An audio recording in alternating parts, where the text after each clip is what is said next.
Hello guys, this is विशाल मल्ल ठकुरी। आज चाहिँ हामी है यस्तो छुट्टीको दिन है सन्डे मिलाएर चाहिँ हामी आज एउटा चाहिँ पाहाडमा चाहिँ यस्तो 3 तोरबाट चाहिँ पुल छ क्या, रातो पुल छ। हामी जाँदैछौँ, हामी खछाङ जाँदैछौँ। तपाईँलाई आज म खछाङ देखाउँछु कस्तो छ भनेर है।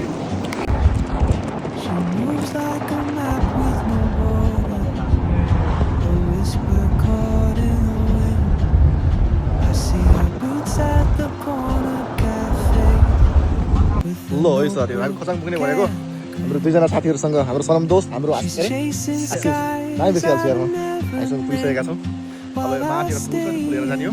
त्योभन्दा अगाडि चाहिँ यहाँ यस्तो मजाको बनाएर रहेछ, यस्तो दामी है सर। ल साथी, अब हामी माथि गयो भने देखाउँछौँ। यो लुगे पुल क्या हो? ओइ हामी हेर्न आएको पुल भनेको त्यो माथि हेर्नुहोस् है।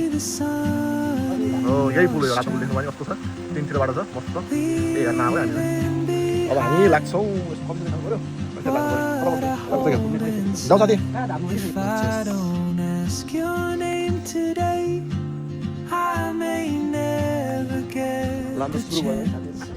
हिँड्ने यस्तो छ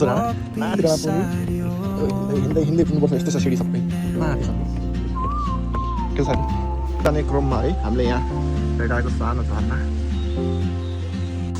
कति सानो छ हौ, नेपालमा त ठुलो हुन्छ।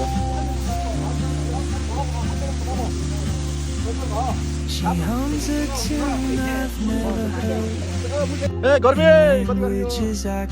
साथीहरू, यस्तो भयो हाम्रो यहाँ कोरियाको काठ डाँडामा पुरै तल काठको, फेरि माथि जालीको है दामी छ। हामी हिँड्ने कतिखेर फलामको पुल, कतिखेर काठको पुल, कतिखेर रसी पुल। कस्तो हुँदैछ गोल पार्कमा? त्यहाँबाट भ्यू हेर्नुहोस् है, साउथ हामी उता तलबाट हिँडेको। कस्तो छ पहाड साहाड। चल्लो साथीहरू, हामी चाहिँ अब पुग्नुपर्ने पछाडिदेखि राख्नु भएको छैन, त्यही हो हामी पुग्नुपर्छ। अहिले हामी यो गोल पार्कमा छौँ, त्यहाँबाट त्यहाँ गयो, त्यहाँबाट त्यो सिडी भएर यो पुल हेर्नु कस्तो दामी छ नि पुल, मजा आयो।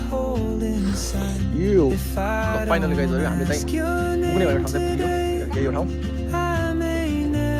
दामी छ नि साथीहरू, दामी छ है ठाउँ। यो पुल हो, यही पुल हेर्ने भनेर हामी